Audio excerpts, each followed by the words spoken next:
Nothing good comes easy in life. The probability of your success depends upon your hard work and attitude. You can never succeed without meeting deadly challenges.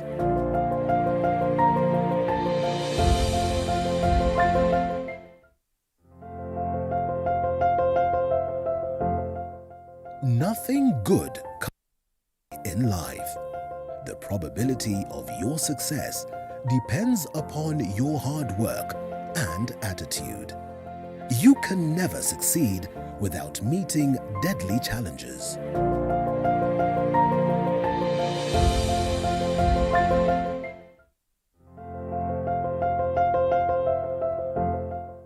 Nothing good comes easy in life.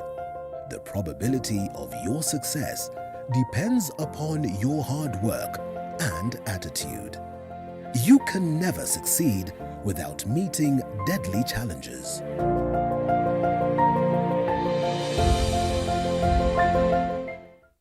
Well, a beautiful Monday, and I'm glad that you are here once again. We meet for an incredible week. At least that's what we hope so. And I hope that your weekend has been beautiful as much as mine. Yes, Mambo ya Vasha, the ones who managed to go there. I mean, the fun is over, and at least we get that chance to host these moments until around 2026, which is actually something that most of the Kenyans have celebrated. We have done well in terms of that. Of course, apart from 2-3 hiccups, we can say that indeed that was an incredible weekend at the route there. So karibu sana. My name is Linda Alela. This is Morning Cafe, that program that kickstarts your day, kickstarts your week. So we talk of Monday all the way to Friday. That will be full of information, full of entertainment, full of enlightenment, full of education, that we learn a lot of different things in regards to different subjects. We do not fail to discuss the politics of the day that is in the state of the nation, and that's exactly what we'll be having this morning alongside key figures in the society. So make sure that you keep it right here. Later on, we discuss matters NHIF. Just how much has this cover catered for your medical needs? Do you agree that this is what Kenyans want? Do you look at it as a cover that would come in handy to address the universal health care as fronted by President Uhuru Kenyatta? Do you suppose then that also it will place us at a position where most of the Kenyans would say they are able to access medical care, they are able to access health care without having to drain, without having to struggle? Just how soon would we be able to realize the same? It's the biggest conversation that we'll be having later on. That is from around 8 a.m. going all the way to 9 a.m. So make sure that you drop those questions, and we'll be having the National, that is Hospital Insurance Fund official getting to answer some of these crucial questions. Indeed, it's a show that is great. You do not want to miss out on. So make sure that you make it a date this morning. Interact with us. Like I said, hashtag Morning Cafe at Linda_Alela TV47KA, and we get to sample some of your comments as we proceed with the broadcast. You can as well call live. The number will be running down on your screen. 22047 is the SMS short code. We sample some of these comments as we proceed with the broadcast. And first thing first, the newspapers. The Standard newspaper, the Daily Nation, and the People Daily is what we have this morning. We start off with the People Daily, and here we are, the 28th of June 2021. Here we are, it's a Monday, and vocal in rallies, mom in parliament. A scorecard is out as to what members of parliament are doing in parliament in terms of representation and the noise, that is positive noise, that they're supposed to make sure that some of your needs are looked into or are catered for. And so according to the scorecard, and that is 2020 parliamentary scorecard released by Mzalendo Trust, a big number of members did not make any contribution that year, that is year 2020, though very vocal in political rallies.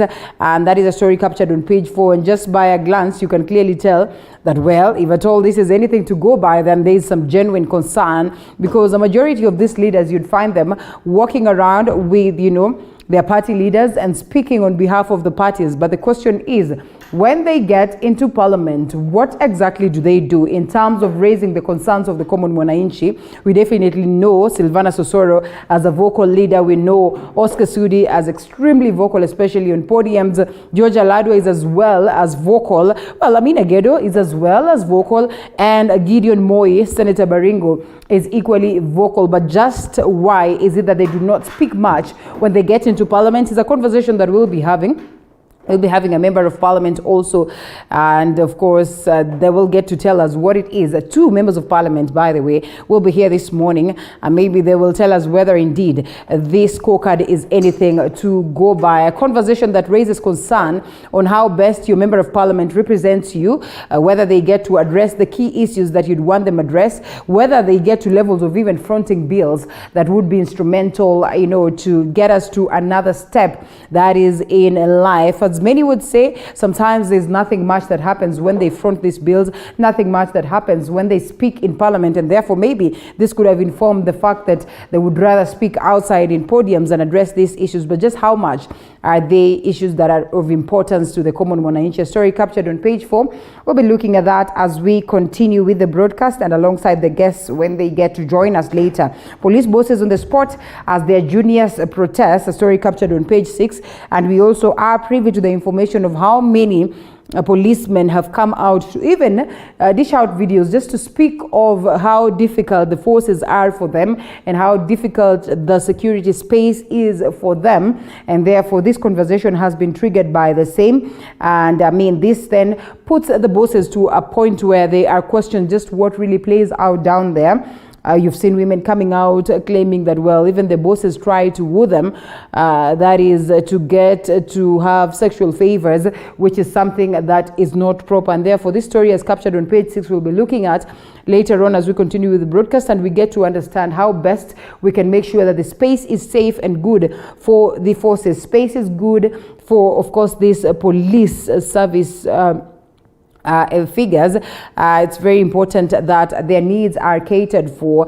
And away from it, the Safari Rally, world champion Ogier wins Safari Rally. President Uhuru Kenyatta is right there congratulating the French driver Sebastien Ogier and driver Julien, or that is the co-driver Julien Ingracia, after they won the 2021 World Rally Championship. That is over the weekend that was conducted in Naivasha. Congratulations to them. Indeed, great moments and historic moments for that matter. After that Safari Rally Championship, conversation began or came back right after about 19 cool years. And therefore we are told that, well, the session is on and goes, and Kenya has the privilege of hosting the same up until 2026. I hope we would do justice for that. A story captured on page 3. And kidnapped victim now records or recounts her ordeal. We know that we've been following up on this story for the longest of time. We are thankful that at least she was able to be gotten, to go back to her loved ones. But then again, still investigations continue as to what really could have informed this. As many would say then, or police investigations showcase a scenario where people who are just around her are the ones who crafted for this. And that is a story captured on page 14. Remember, the cases of kidnapping are on the rise, and therefore we are encouraged to be careful, especially with our children. Make sure that you give them information that would be helpful in the event that they see danger or there's that feel that maybe things are not okay with them, as we are always keen to know where it is and what it is that they are doing.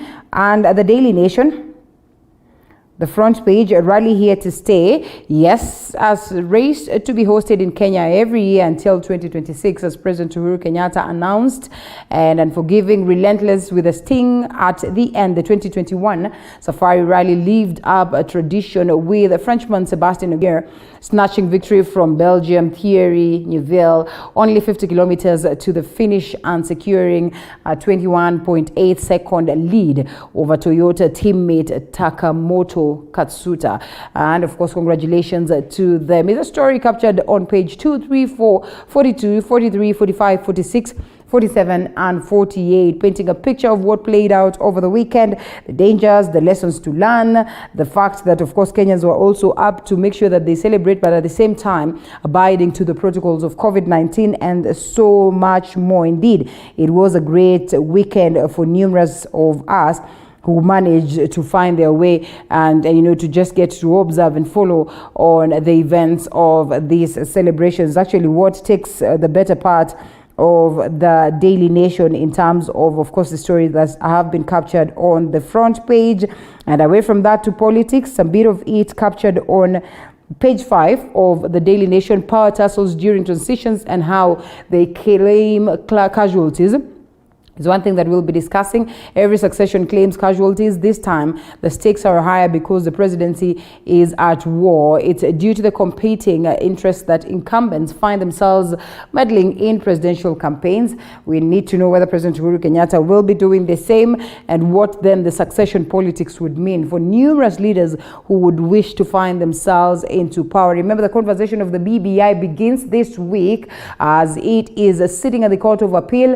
Yes, the judges was elected last week, and everyone is eagerly waiting to see then what plays out. Right, Honorable Raila Odinga, confident that reggae will come back. But even as reggae comes back, just how much will be addressed in terms of us getting to a referendum, and how much will be addressed as to the details of this particular bill? Remember, there's that conversation of a review of boundaries that IEBC the other day said they would not be able to do the same. So we'll be looking at this and the expectations as to the fact that, of course, this is at the Court of Appeal, much as we're told that we cannot delve much into discussing it, because then we also do not want to inform the decision of the Court of Appeal. And so the conversation is on in regards to incumbents, and we have seen numerous people defecting to different parties, this in the struggle for survival politically. Ruto, time for tribal alliances long gone. The DP took the Hustler Nation campaigns to Machakos County,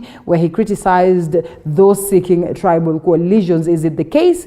Is a question of wait and see. We discuss that also later on the broadcast front page of the Standard newspaper. A little bit different from what the hard copy is. Actually, this is quite not it. I think this is one that was for last week, and then we're going to leave that, but then focus much on the hard copy that we have here. And not a day more, says ODM on Uhuru term. Can next year's polls be delayed to allow BBI proposal to pass? Well, yesterday Raila Odinga's party said a big no to the same. For that, of course, they say they joining the DP and allies in thrashing any plans to alter the calendar. Story captured on page 6. Yes, and we'll be looking at that also as we get to engage the guests of the day. Registrar must crack whip on political parties, and the Registrar of Political Parties finds herself in an awkward position over the controversial listing of Kenyans as the members of different parties, yet she also has the whip to crack when fraud is established. A story captured on page 16 and 17.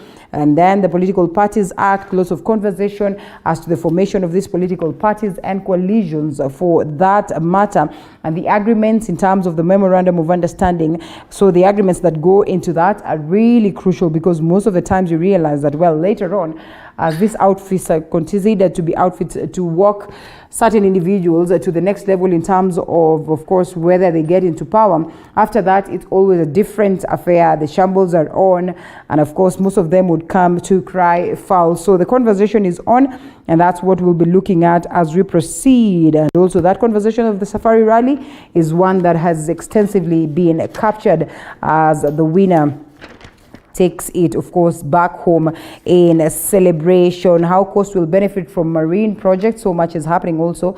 That is in regards also to the blue economy and much more. And though we'll be looking at all this as we continue. Raila, Ruto, allies speak in one voice on calls to postpone polls. We have also touched on the same. Those are the key stories captured this morning on the papers. and we leave them at that as we await our guests so that they can also give us their view on these crucial stories that actually make the basis of our conversation this morning. First things first, what it is that also our team has prepared. And we start off with that conversation on the Safari Rally as French driver Sebastien Ogier secured, that is an unlikely win at Sebastien Ogier, that is Safari Rally, as the championship came to a close on Sunday afternoon, Naivasha. After ending 19-year long time wait, Kenya is now set to host the competition annually, at least up until the 2026, as Julius Juma reports.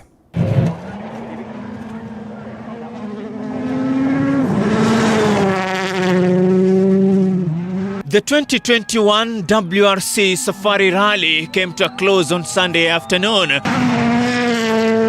bringing to an end 4 days of thrill and top-class action from 58 drivers, 34 of whom were Kenyan,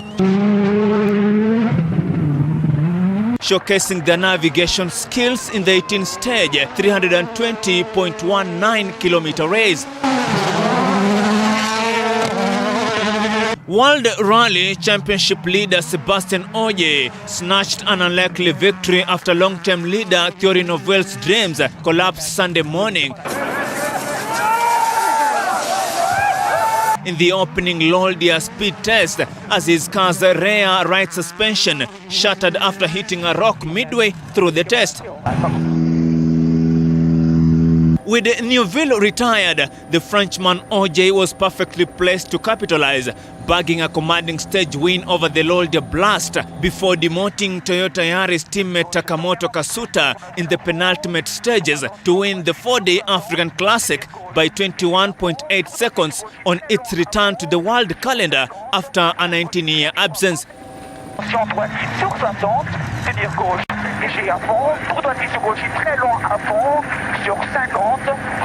Japan's Kasuta maintained his constant improvement to claim his first WRC podium in second to seal Toyota Gazoo Racing's fourth 1-2 result of the season, widening its manufacturer's championship lead to 59 points.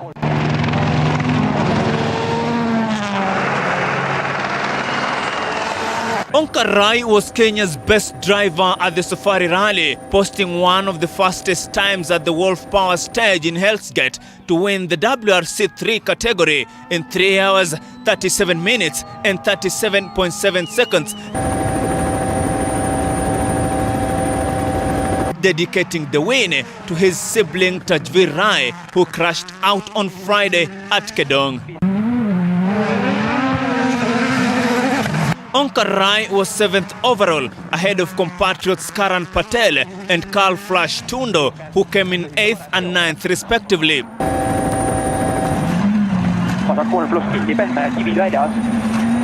President Uhuru Kenyatta, who was among the fans in Naivasha, revealed that Kenya will host the championship annually until 2026, a key achievement of his regime.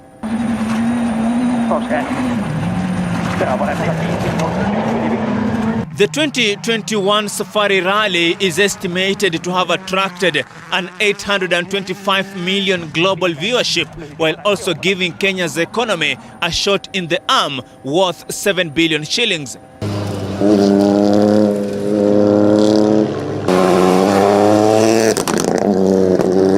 The championship returns to Europe when Rally Estonia veers off the second half of the season mid-July.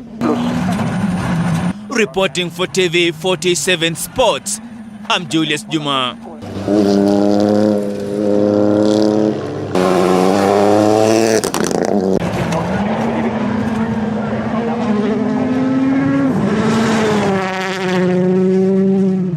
The 2021 WRC Safari Rally came to a close on Sunday afternoon,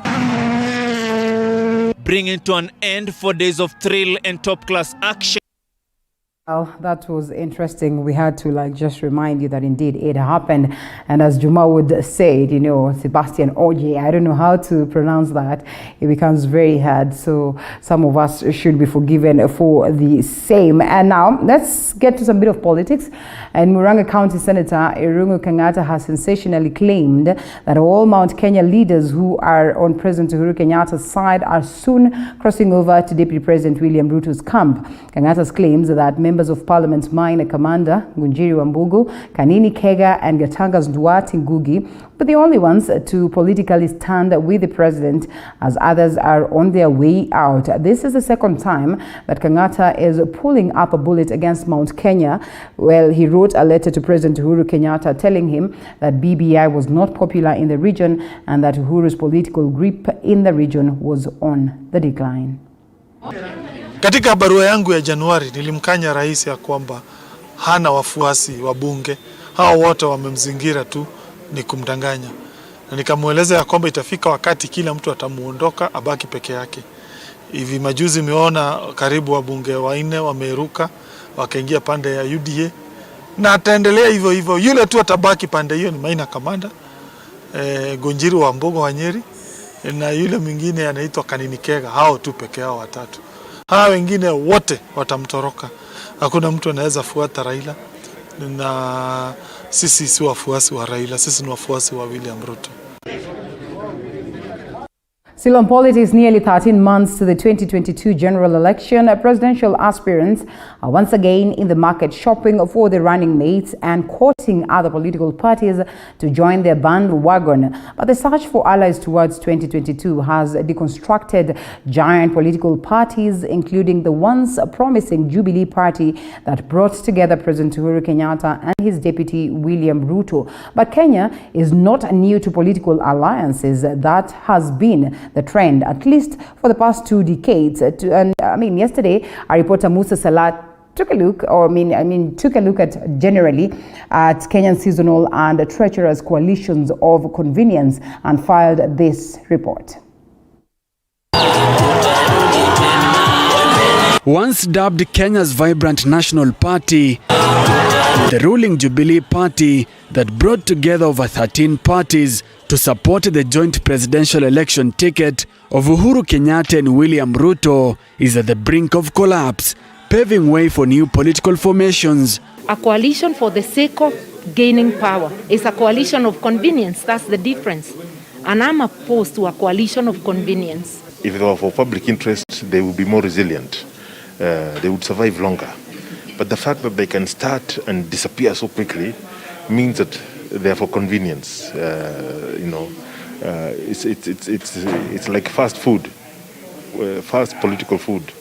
It comes quickly, but it has low nutritional value and doesn't do much for your health. We are still trying to discover the full meaning of our democracy, because traditionally political parties are defined not by temporary interests in pre-election contexts, but within the context of long-term national agendas. With an estranged deputy, President Kenyatta and his newly found political bride ODM leader Raila Odinga are said to be in the advanced stages of forming a coalition, setting the pace for the 2022 campaigns, which are expected to be anchored on new political alliances. Well, Jubilee has collapsed.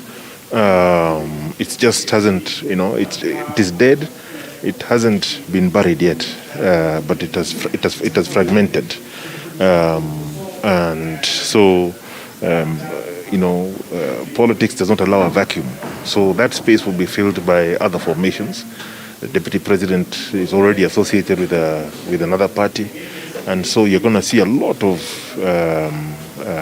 movements between these different political parties. They've been in an unholy marriage that has denied Kenya an effective minority party and leadership in the House. If they want to formalize and form a coalition government, let them go right ahead. Here we have a situation where what is most important is to win. And they are saying we must win by hook or crook. And therefore you start with the crook.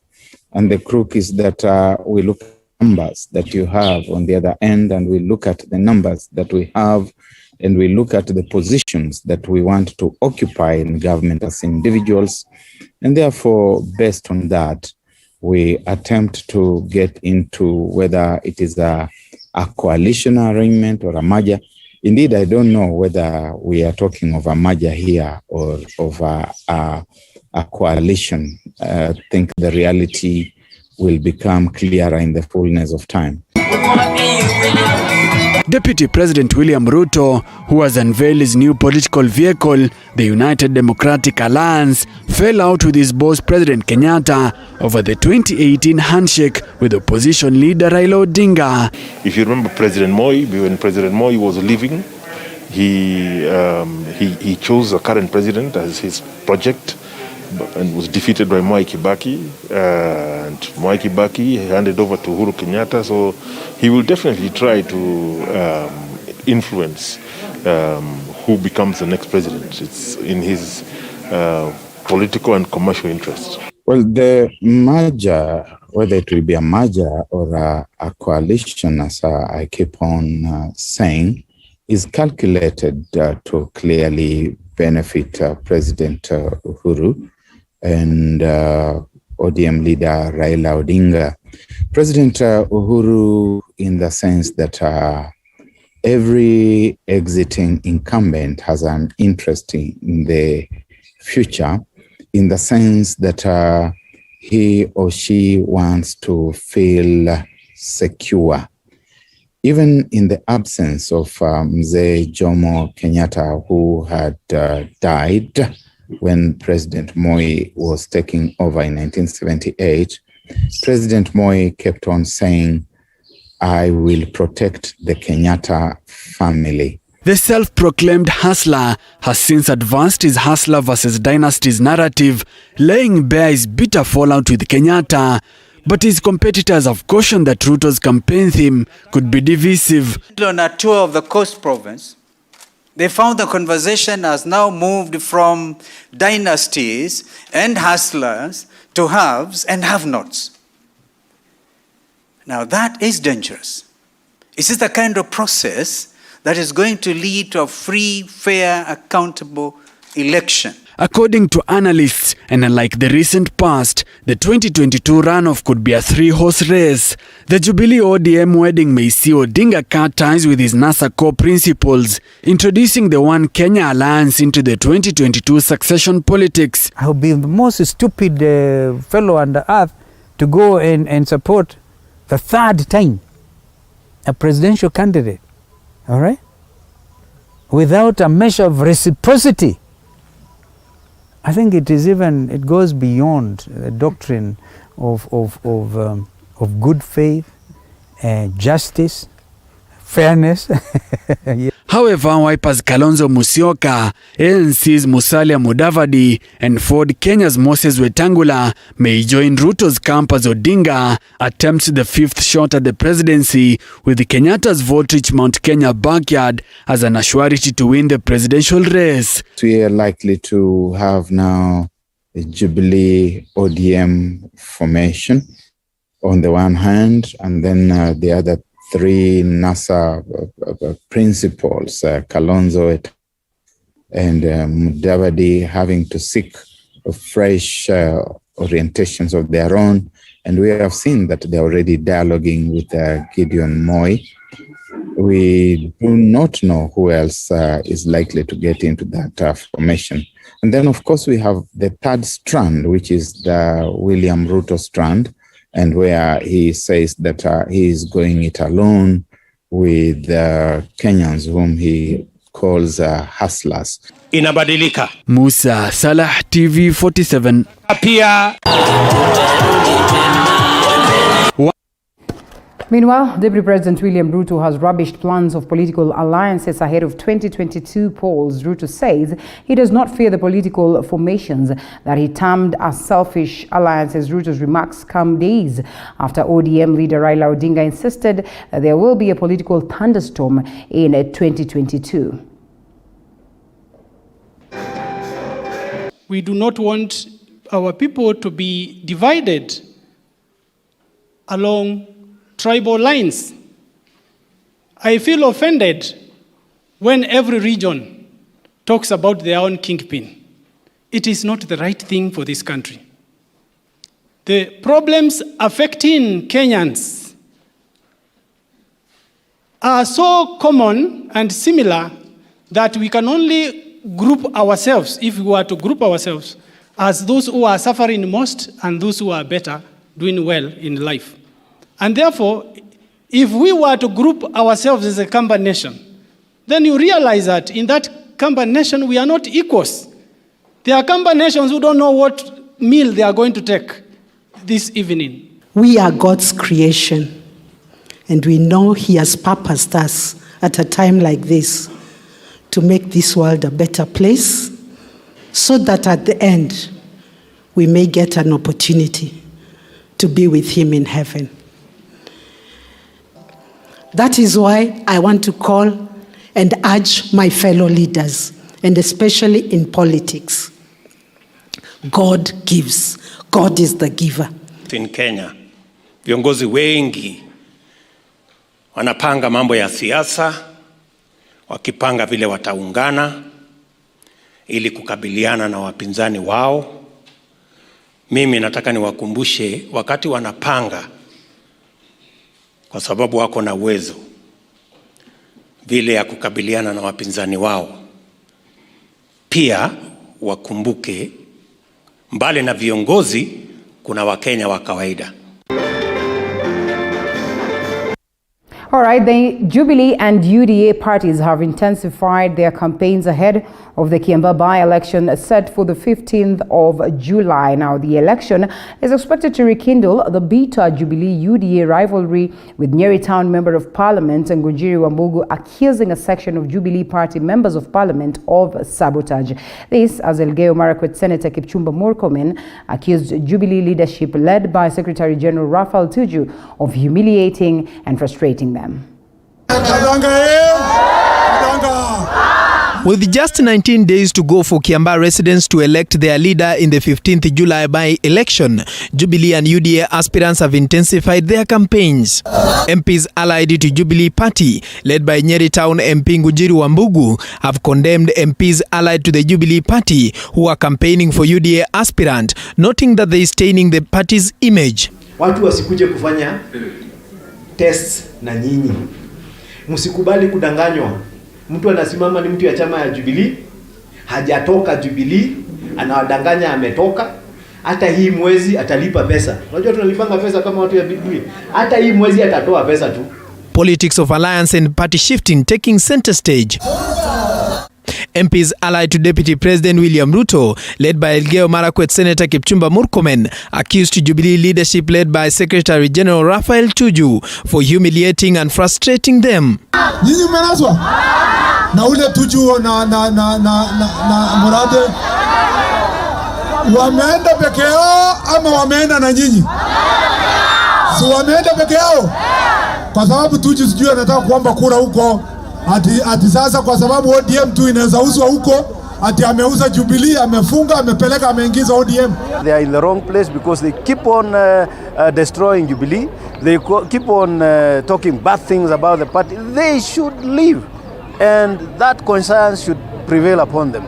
And I can tell you for a fact, if they don't, there is also the party structure, the law, that should be taken into consideration and steps taken against them so that they can leave the party and go build theirs.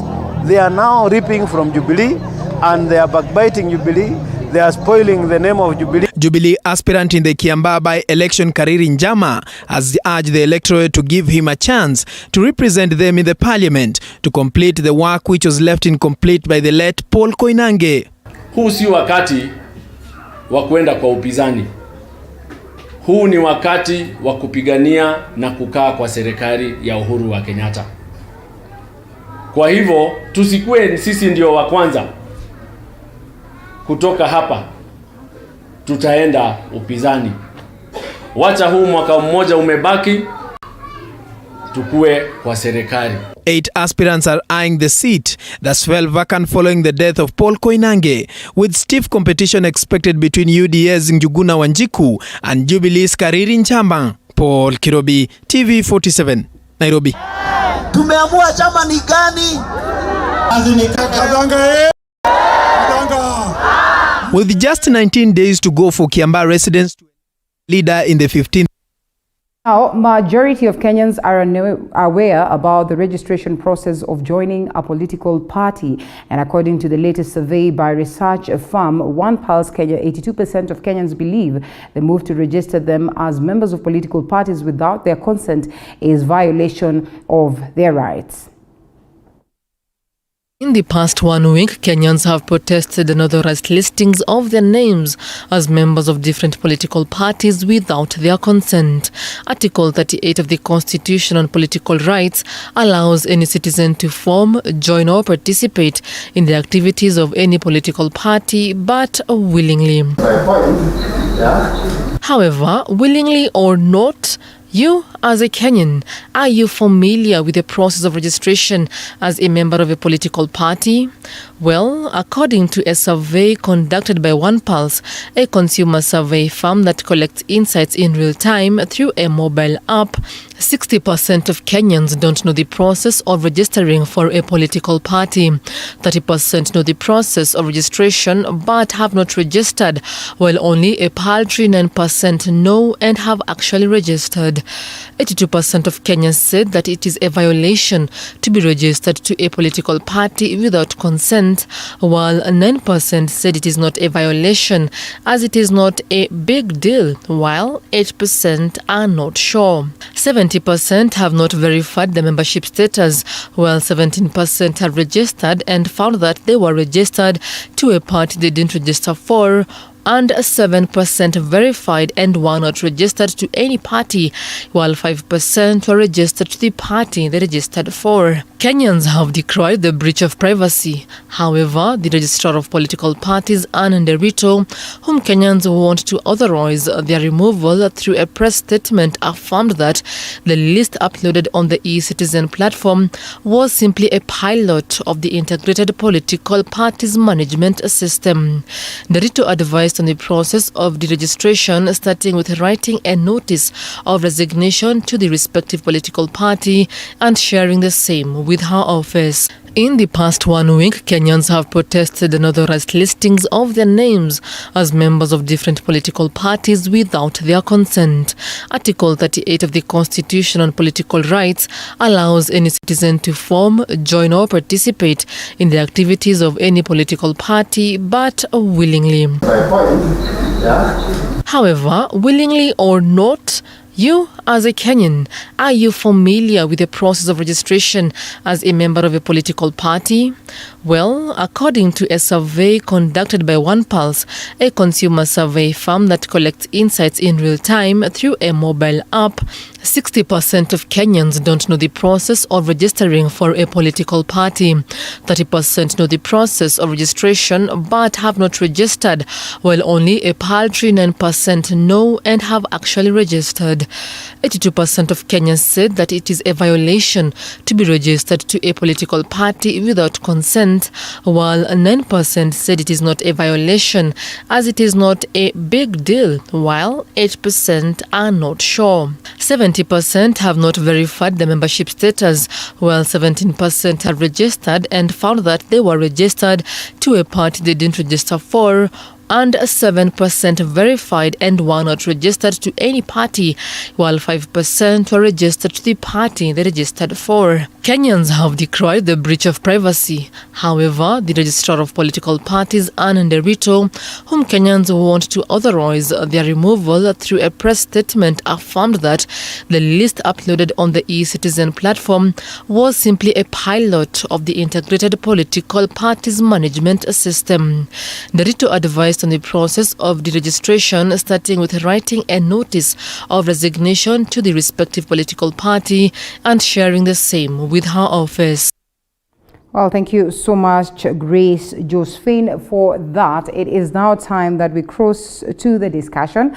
I call it the discussion because then all my guests are here ready and set. And sometimes we say that we're looking at the newspaper, but we find that, we've delved deep until we overlook what more the newspaper details. And that's exactly what we'll be doing this morning as we look at some of these stories that have been captured on the papers. Very important and instrumental towards the discussions that we have this morning. And I have all my guests set. Two will be joining us virtually, and the other two are here with me in studio. Remember, the conversation is about the politics of the day, even as different leaders flex their muscles, and some of them are actually defecting to different parties. All this in a bid to make sure that come 2022, they are well positioned politically. What does it mean for these defections that we see today? What does it mean for the utterances? And I mean, these conversations that we are having every other day coming from the individuals themselves. I mean, we're talking about coalitions, we're talking about alliances, we're talking about Kenyans being registered into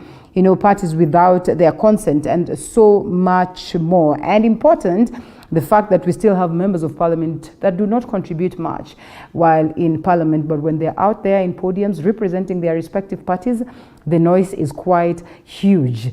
Is it in the interest of the common mwananchi as you go out there to vote? You always, the clarion call is always upon the common mwananchi. Make sure that you vote leaders with ideologies as opposed to the fact that you affiliate to the party that these leaders are, supporting or are in, or the fact that this is your tribesman. And therefore, you just proceed to vote without having to think of how much they are going to transform their life with the policies that they present. So, karibu sana, and we welcome you to engage, be part and parcel of the conversation. #Morning Cafe at Linda_Alela TV47KE. Let's get to sample some of your comments as we continue. Remember, later on we'll be having that conversation about NHIF, and the biggest, of course, or the Pandora's box as at now is the greatest or the new measures that are being presented, some that have been quashed or not necessarily quashed, but have been looked at as ways that are going to be fleecing the taxpayers' cash, yet nothing much is going to be realized in terms of improving health care systems in the country. But before that, we discuss the papers with Honorable Kagushia, who's the Speaker of Nyeri County. He comes back here after quite a long time. I think it's even better with Honorable Kagushia. The next person is the one who's disappeared on us for ages, but we're glad to have him again. That is Honorable Joash Mangi, Deputy Governor, Kisii County. Mheshimiwa, thank you so much. Waheshimiwa, thank you so much for creating time. Karibu sana. Asante sana. And the conversation is on. Gurudumu tumekuwa tukisukuma, but we are glad that we have you this morning. Honorable Kasim Sawa Tendaza, Member of Parliament Matuga, joins us virtually, and we'll be looping him into the discussion as we proceed. And also, we have a new face in the name of Dr. Pamela Odhiambo, who's the woman representative, Migori County. Did a great conversation, and I'm glad that we have leaders across, and therefore they'll be instrumental in terms of answering some of the key questions that we have this morning. So make sure that you keep it right here as we proceed with the broadcast. And here we go. First things first, lady and gentlemen, I think it's only fair that we say hi to the lady. Jambo, Mheshimiwa. Jambo and good morning, Kenya. Good morning. We are good to have you. We are happy to have you this morning as we get to address the key issues and, of course, discuss this alongside the numerous Kenyans that are watching us this morning. Okay, glad to be here. Yes, Honorable Kasim, you've been well? Yeah, I've been away, but I'm back. Back to Kenya. Good morning, Linda. Good morning, our esteemed viewers. All right. Good morning to all of you. I do not know whether we want to discuss much of the Safari Rally. I think it was a great weekend. So much happened, and I'm being told that as a country we'll be hosting this up until 2026. I think that is something to celebrate. Yes. I mean, we pick up the pieces, we understand where we went wrong, I mean, based on what it is that we've seen after quite a long time, that is 19 years, and then we make it even better the next year and the others. Yeah, indeed. Yes, so there's really nothing much to say about that, and congratulations to the winner. I'm just looking at the papers, and I think it's only fair that we look at one story. But you know, yes, some of us who grew up those days when Safari Rally was Safari, it used to call Malporo Safari Rally in Kenya. It was more of a nostalgic memory. It was beautiful. It was a beautiful thing to see the Joginda singers of those times running around. So it's a good thing. Sporting activities, other than bringing in money, they also rejuvenate the economy. That's true. They excite the people. So this is one thing that the Kenyatta government should be congratulated for. And speaking of the Kenyatta government, then we speak about Honorable Ambassador Amina Mohammed. Yes. There's a scorecard in terms of leadership that came out the other day. She's been termed as one, actually amongst, she is the best, performing CS. And looking at this, then glory goes back to the fact that she's handled this docket at a time when we're having Safari Rally back. What do you make of her leadership? Well, we do not look much about what she did during her times in that is the Ministry of that is Foreign Affairs, and up until to this point, what would you make of it? Well, I think first I also have very good nostalgic memories about the Safari Rally. I can tell you when I was pretty young, the Safari Rally used our route outside our house in Mukurweini in Nyeri. I think that is in the early 90s, about 93, 94. Right. And I can remember those days we could not sleep actually because like 2 days before the actual rally, we had these drivers who were testing the route. Yeah. And of course, so we were waiting for them, and actually we knew them by their names at that point. And of course, we were always waiting for our Patrick Njiro. And so when this came back now, when now we are all grown, it really nostalgic, as Honorable Mangi puts it. As far as the leadership of the CS in charge of this docket is concerned, Amina Mohammed, I think is something that she needs to be congratulated for. She did well, and probably she only needed a little bit more support from the OP in terms of logistics when it comes to the issue of control of traffic, transport, and also the Ministry of Transport. That was quite a huge problem. Yeah, I think we need to have thought through that a little bit earlier, so that then there's a good coordination between the activity itself and what happens outside here, so that we don't then lose the gains that we are getting from the rally itself.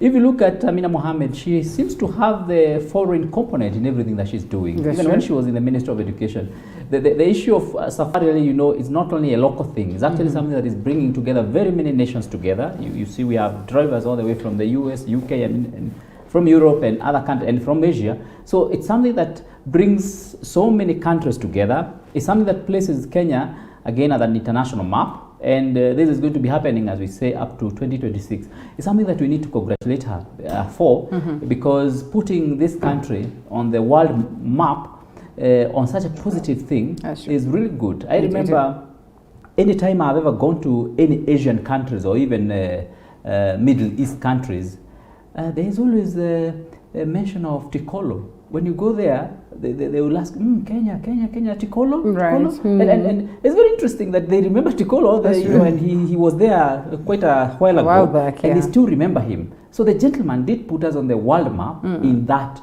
part of the world. That's true. And of course, I would wish that we have another cricketer who can rise so that Asia still remembers Kenya. So it's a good thing to have these sporting activities that puts this country on the world map, and for that reason, we have everything to be proud about. And as they would say, the future is female.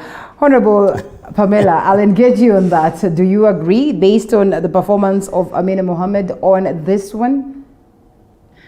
Allow me to once again say congrats to my CS Amina Mohammed and all participants and the drivers of the Safari Rally. Linda, if there is anything that I'm always excited about, and indeed it genuinely brings every Kenyan on board together, is sports. And therefore, I think I want to congratulate Amina. And the CS Sports is one docket that has brought her sterling performance out so nicely. And indeed, yes, I want to agree with you that as a Christian, I am aware that there is a special grace and favor from God for the female just to excel and do wonders, so that the world may know that indeed God made a helper, not somebody who is an antagonist, but somebody who can actually do better than the person that they are helping. So congrats to Amina, not just because she's a female, but I think what she has done in the sports docket is impressive. And it's not only Safari Rally. I think we saw Amina even struggling to have people participate in sports, even during this pandemic. So that is something commendable. And as my colleague has said, I think when people are struggling to do something that can be positively impacting the country, they need all the support, not only from the president, but from everyone who is around, me here included. So yes, the future is female. Indeed. Thank you so much. Honorable Kasim, I know it would be unfair to move on to the next subject without engaging you on the same. And therefore, I'll be specific or particular on this matter. Yes, we have seen the speaker raising the aspect of the fact that, well, transport-wise, then we noticed there were a couple of problems there that might need to be addressed. We are going to hold this up until 2026, at least what it is that was announced by President Uhuru Kenyatta, having reached an agreement with the, of course, international figures and a global body on the same. What do you think we should improve on? I know if we are to start talking about COVID-19 protocols and the fact that we somehow went against what it is that has been set on board, we would be opening a Pandora's box. But there are a couple of things that we need to improve on, if at all. Then we still have to get this confidence that we deserve to host these rallies up until 2026. Well, thank you, Linda. One, let me also take this opportunity to congratulate CS Amina for also being recognized to be performing quite well in her docket.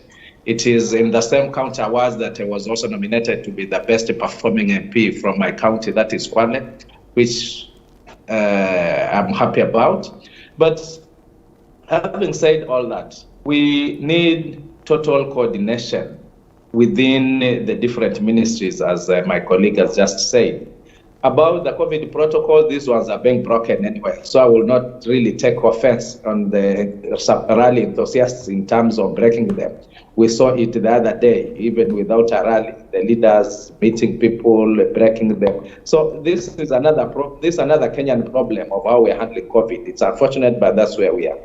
But my other comment on such situations, and this is what I would want to probably hope that Amina Mohammed will run away from this, is that in our previous sporting events, where we've had these sporting events, after that there have been mega corruption issues propping up.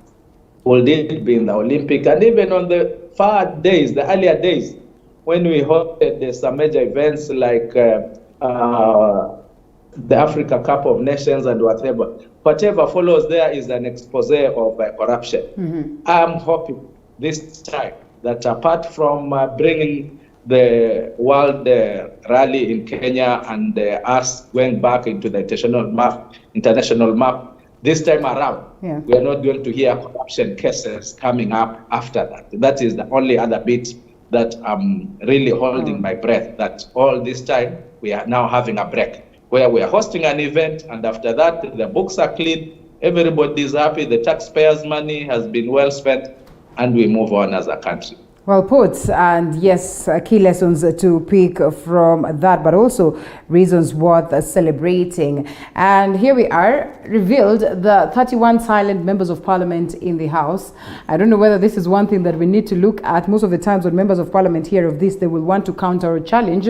According to the 2020 parliamentary scorecard released by Mzalendo Trust, a big number of members of parliament did not make any contribution that is the year 2020, though they are very vocal in political rallies, and the faces that have been captured evidently are the faces that we see on numerous occasions. One, they are discussing their respective, of course, leaders in regards to the support that they give. We're talking about the likes of Oscar Sudi, George Alad, where we know very well that Sylvana Soro has somehow been quite vocal. Imran Okoth is as well as vocal, though not as much as Okoth the brother. And Gideon Moi has always been out here. I mean, if not speaking KANU, speaking at least One Kenya Alliance, if not One Kenya Alliance, a possible, of course, conversation of joining the likes of President Uhuru Kenyatta. And if not that, then speaking BBI. Honorable DG, this is it. And our members of parliament, I sometimes have a problem with that. I don't know whether Kasim would agree to the fact that yes, this scorecard by Mzalendo is one that we will discuss. Honorable Kasim, let's allow the members of parliament first come in, right? We start by engaging Dr. Pamela, and then we come to you, Honorable Kasim. Yes. Linda, I wouldn't want to really discuss my colleagues per se, but don't focus much on the individuals, but generally the fact that yes. Okay. I think it's okay even if she focused on the individuals. There's no problem. She's not in parliament. That I'm neither the commissioner of that study or the results or the user of it, but I think. Or generally, I want to say it is only fair that the MP understands all her or his roles.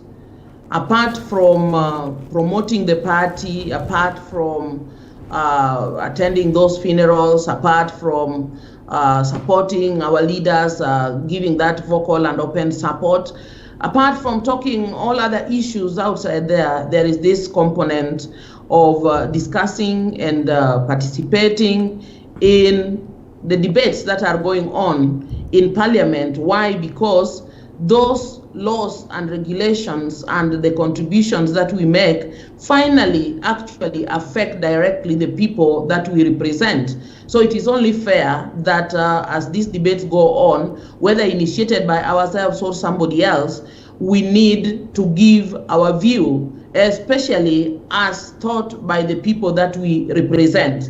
So by the end of the day, we can be happy that we made this law, we passed this bill, we participated in this motion, and for example, myself, this is how Migorians think about it as represented by myself. So I think it is a good idea to encourage all the MPs to be all round and participate in all these things, because indeed, to some extent, it is in order that they do that, but we should not neglect any portion of us, however little it may be. All right, Honorable Kasim, probably an indirect acknowledgement that yes, some members of parliament really are not doing much in terms of addressing this that is of importance to the common mwananchi.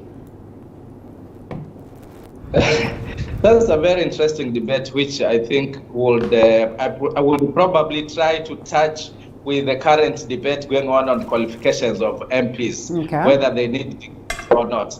But for sure, in terms of debate, one does not need a degree. You know, some of us have been debating right from primary and secondary school. So in terms of debate, one does not need a degree. But the issue of qualification is another discussion altogether. About the roles of a member of parliament, there are three: legislation, oversight, and representation. So when it comes to oversight, well, you can do that through debating on the reports that are brought into the House through the various committees. You can do that, of course, in oversighting what is going on in your constituency or any other part of the country for that matter. When it comes to representation, well, you represent the issues that your constituents have, which needs the attention of National Assembly. Probably there could be questions from your people that want to be answered by the different CSS, or petitions like us. We have so many land issues from my constituency. So I've done several petitions in the House because of the problems on land issues from my constituency. When it comes to legislation, as my colleague has said, of course, you contribute to the debates. You can also initiate your own bills. I've initiated my bill on the crop amendment, which has gone through the House. But for those who have not been able to contribute in any way, I think they are better answering those questions themselves. Is it true that they have knowledge? Because it's possible that you are representing a constituency which has no issue that needs to be addressed. It could be possible. In my constituency, we have so many issues. But is it true that they don't have any issues? Is it true that whatever is debated and agreed upon is okay with their constituencies because you're in the House representing basically your people, not yourself? So I think, Linda, to the extent of those who have not been able to raise any matter for a whole year or for years, I think that question is better answered by themselves. Otherwise, basically our roles are three, and it is upon now. It's upon the voters after that, again, to get, you remember next year we are going to an election. If they feel that without contribution in the House, but they have been represented well, because our jobs are actually, we are hired by the voters. We are not hired by Parliament. That's true. So we are actually answerable to the voters. So maybe by not speaking, it is also the wish of their voters that we don't have to bother about Parliament so? as long as you are talking to us on the ground.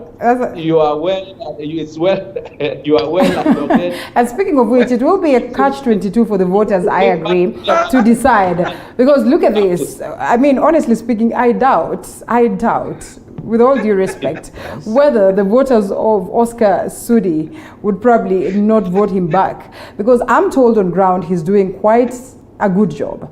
And on podiums, we've seen him, well, ably representing the party that is allied to, or at least the individual that he is allied to, or is a foot soldier to. And therefore, as they get to the ballot, do you suppose, based on this analysis, they would quash him? You know, Linda, first and foremost, the MPs are being very polite to their colleagues. That's true. They do not want to embarrass their colleagues. But let me answer that question in two ways. Number one, it is true that majority of the work of Parliament now is done through committees. So we do not know if these members of Parliament speak in their respective committees or they're also silent, even their committees. But that notwithstanding, and also this question you have asked about whether they will be re-elected or not, you know, the electorate is very interesting. The electorate looks at very different parameters. That's true. The electorate themselves may not even know if these members of Parliament are contributing or not. So what would they use to consider in electing them? That would be by individual constituents. You cannot say that because these members of Parliament don't speak in Parliament, they will not be re-elected. I mean, you have said Oscar Sudi has been elected twice. Aladwa has been elected severally. So you cannot say that they will not be elected. Yes. But let us also face one reality. What is the cardinal role of members of Parliament? The Muchuma Mesema, it's representation, oversight, and legislation. Yeah. I look at it as the cardinal role of a member of Parliament is registration. Parliament is where they go to make laws, to legislate. Now, if you are not able, if you are not capable of participating in a parliamentary debate where laws are being passed that affect all of us, then you have no business being elected as a member of Parliament. I'm sorry to say that. Because ideally, that's your cardinal role. But then, again, Linda, you know, when you go out there to a funeral or to a public function, let's take the example of BBI, and the party or the party you support has identified a particular line of argument, a particular line of defense. All you need to do is simply go up there and support the line. You don't need to think about it. You just go and support it. But in Parliament, you must think on your foot. You must think on your feet. You must participate constructively. For example, if you are talking, if you looked at the other day when they were having this discussion with BPI on the Senate, senators had to interrogate and ask themselves what is the efficacy of this law that we're going to pass. What are the pros and cons? What are we doing to our country? Now, you require a bright mind to do that. Now, even coming here, you see, I can want to make noise out there, but not everybody can come here and face you and respond to your tough questions and think on his feet. So some of these MPs, I don't want to pass judgment on them, but I want to agree with Mchimba Wamatuga, what you said about qualifications. This brings in the question of qualifications. I mean, if you're not properly educated to be able to interrogate the registration, to be able to understand your role in parliament, then you're doing a disservice to the electorate. All right. And that's why I'm not saying that you must be a graduate, but I think there needs to be a certain level of qualification. A certain level of qualification is needed. It may not necessarily be a graduate, but a certain level of qualification, because you are going to legislate. Landed faces here. Let's talk. Let's now go into details and to individuals. Gideon Moi. Big shame. Shame. Honestly speaking. Yeah, shame. You see, learned as we'd expect. Well, I don't know whether at he's least so much from learned. What I'm not very sure. I don't know. Okay. Let me not talk about that. But the issue is, I think it's a big shame that members of parliament are not talking in parliament. Parliament is a house of records. Yeah. We have a Hansard in parliament, and when you are elected by your people, and 5 years down the line, the records in parliament don't seem to recognize you. They don't seem to pick out anything that you ever said in that parliament, anything useful. That's a big shame. However much you may have served in other capacities, because when you elect members of parliament, they are supposed to go and represent you, and representation doesn't just mean, of course, in parliament, even other areas, but in the house of parliament is where we get to see you in your true colors as a representative of your people and as a legislator. Are you telling me that there is even no question that you could have asked, a statement that you could have requested for your people in your constituency from various ministries as a member of parliament for a whole year? It is really intriguing that we can have members of parliament who keep quiet in the parliament, who keep silent, who don't talk, who don't even raise issues. And I not just want to look at the ones who have been highlighted here by Mzalendo. Yeah, I would also want to look at even those who talked in parliament. But what did they say? What was their contribution? The quality of debate. Are members of parliament really representing the public? Now, can you imagine? I just want to pick out someone like Gideon Moi. Is someone who really want to come out as a kingpin? Is a person who want to come out as a representative, or a person who can propel the agenda of this country ahead? He has come out that way, and I know he has been trying to look for support from other leaders. But what a wasted opportunity when Kenyans were suffering so much based on various things and many tribulations that have hit Kenyans from different and various aspects of life. You kept quiet in parliament. You have not even taken a bill to the parliament. You have not even introduced an amendment to any existing law that need to help Kenyans to improve the quality of their life.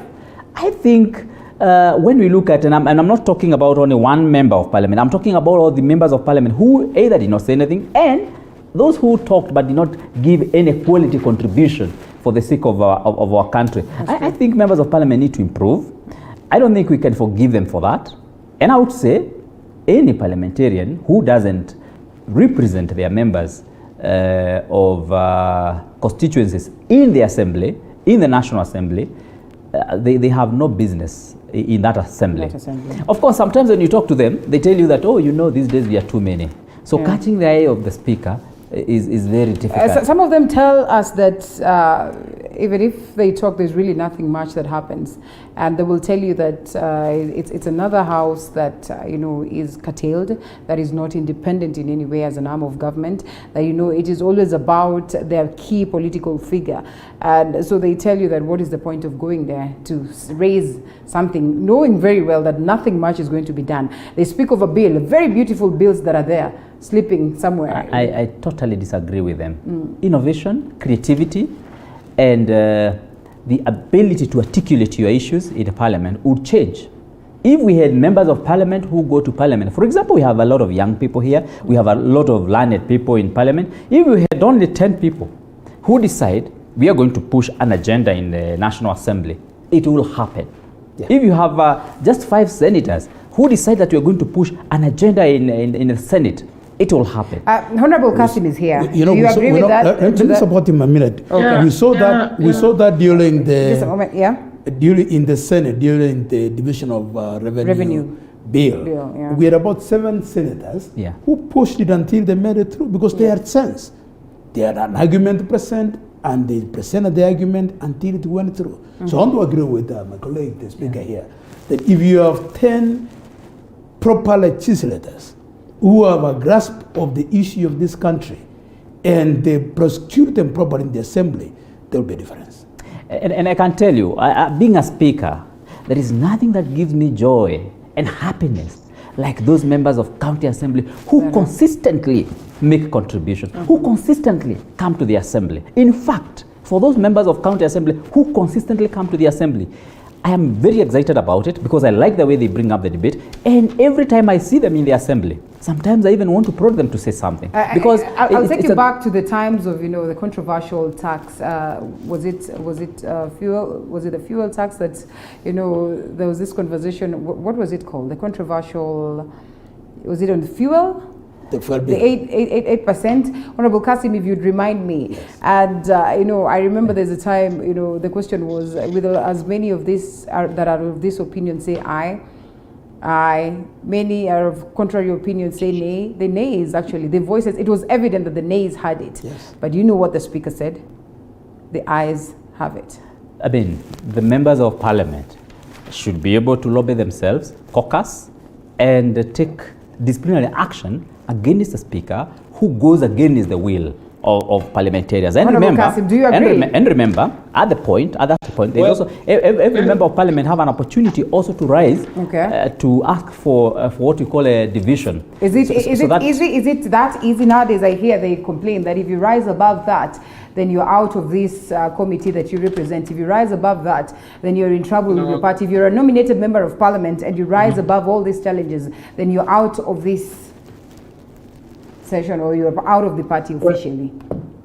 Well, Linda, I think let's get the facts clear from the National Assembly.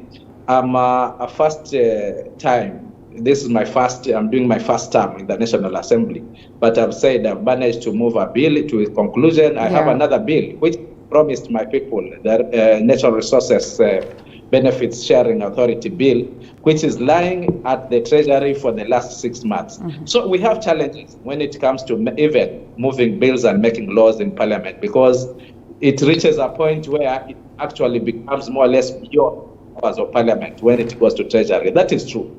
But having said that, Linda, let's also be clear on something. The current Parliament, current National Assembly, their staff.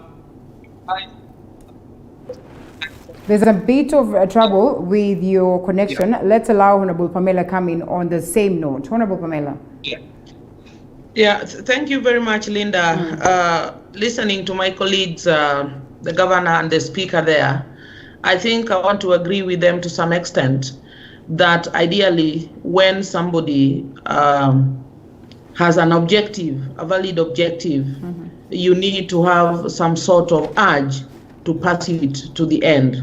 So one, I don't think our numbers is the issue. Like my friend from Matuga there, I am a first timer in that parliament, and we have been able to say things and do things.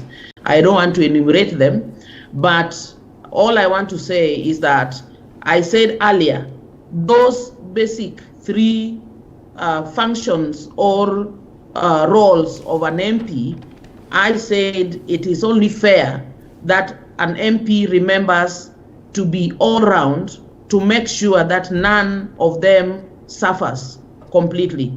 And that means when there is a legislation role, we need to play it. I have watched, ideally, I think I must appreciate my speakers at the National Assembly. I have not really sensed that they make some people speak more than others, especially when they notice that you have something to say. They will always give you a chance. And most of the time, the debates take a certain amount of time. And at some times, we have even had to agree that we shorten the time of contribution so that as many as would want to participate can get a chance to air their views. So the question that we are many and somebody cannot get a chance to speak, I don't think I agree with it.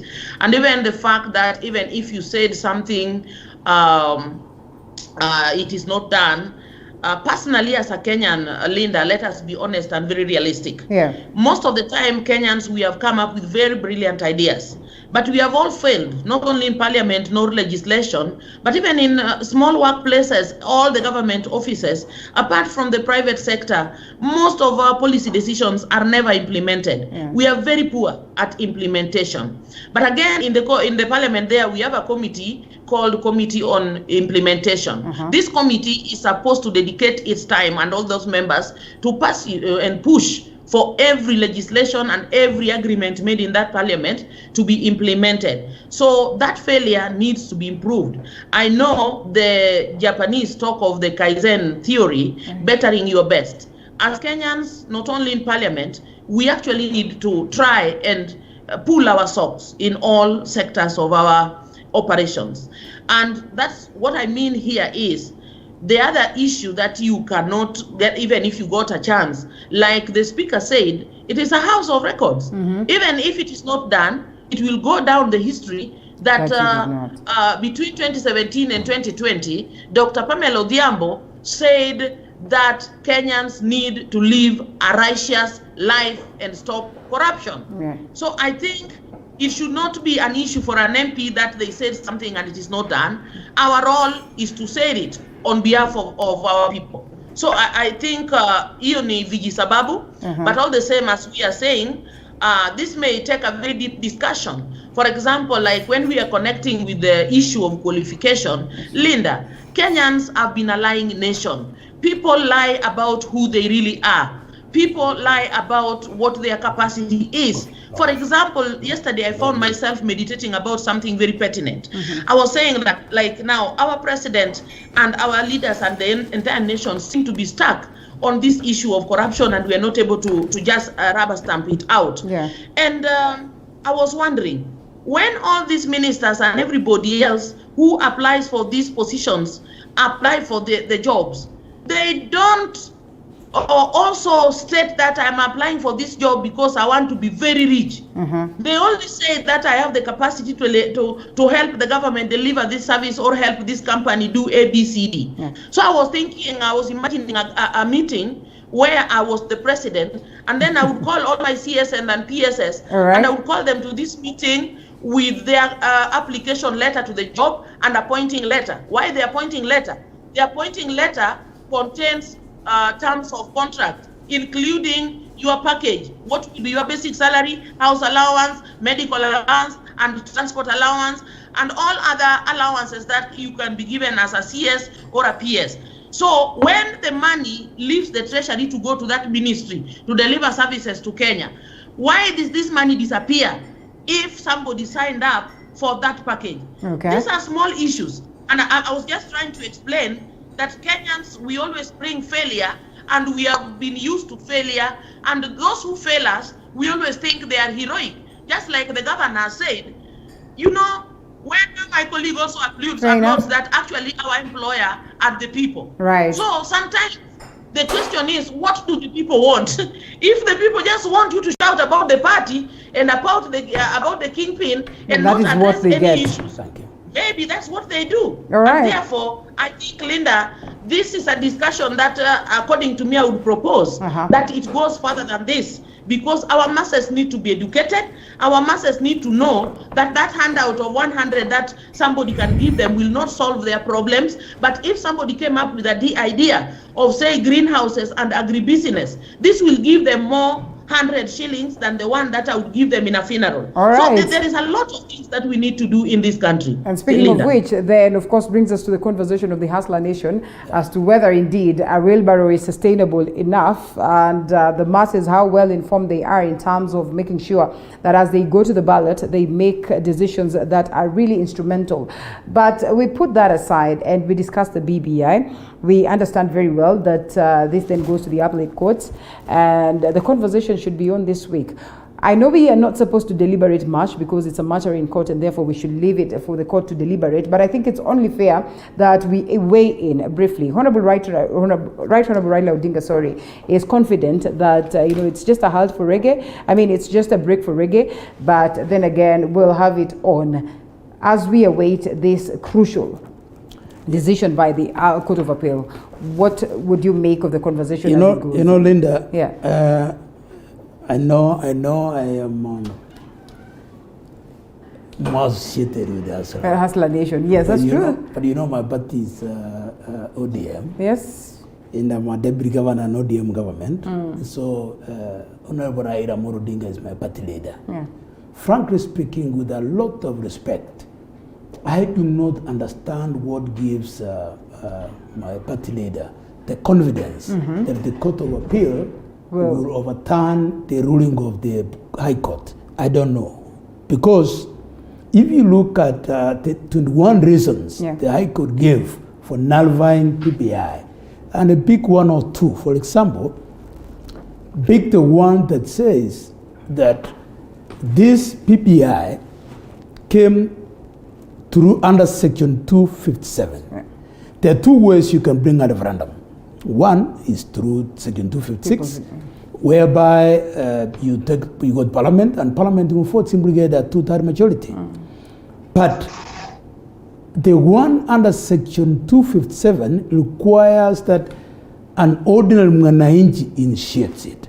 And the thinking, I want to believe, the spirit behind that reasoning was that in order to avoid every Tom, Dick and Harry going to Parliament and initiating a referendum, they made very stringent rules. Now, rule number one, as an individual, for you to initiate a referendum, you must be able to draft that bill yourself. That's number one. Number two, you must be able to convince 1 million signatures, 1 million people, to sign to your bill. And then number three, you must be able to convince 24 county assemblies. That's true.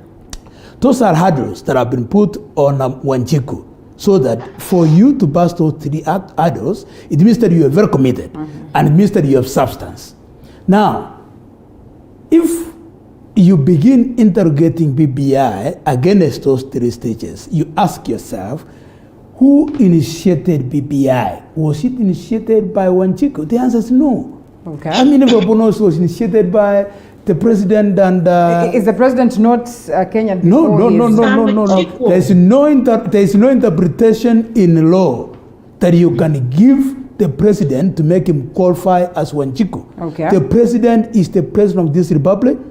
There is no interpretation you can use to make him be called Wanjiku. Wanjiku is a name used to describe the ordinary mwananchi. Is there any interpretation that quashes him, or takes him to this side where you can say that he's not Wanjiku? Yes. The interpretation that is given to a sitting president. Okay. So I do not know what interpretation the Court of Appeal is going to use to say that, Raila Amolo Odinga may qualify as a Wanjiku, but the president cannot qualify as Wanjiku. So I don't know what interpretation they are going to use to confirm that indeed the president is Wanjiku and therefore he could have initiated Honorable this. Kasim, it appears as though you want to weigh in on that, and kindly make it brief so we can have the speaker coming in. You had even Atwoli saying that, he's the one who came with this conversation, and therefore... Although maybe I just want to point out that we might be cited for sub judice if we delve deep into this. I agree. Too much onto the particular issues. That I agree. Yeah, that are already in court. In court, yes. Honorable Kasim, to be safe, let's not go deep. Well, this matter will be in court. Whatever the results, the other party will have an opportunity to go to the Supreme Court, and after that, God knows where. But that does not stop from us ventilating on these issues, because they affect each and every one of us. I think the DG is out of order to give his own interpretation of Article 257 that talks about. I think he should also be very clear that some of us are also have gone to school, and we know we could have different. There is nowhere in Article 257 DG which is saying it is the ordinary mwananchi. Even it is saying that we ask this ordinary mwananchi. What the definition of ordinary? Popular initiative. Single debate where Okoro Akot pushed for a referendum. He's a party leader.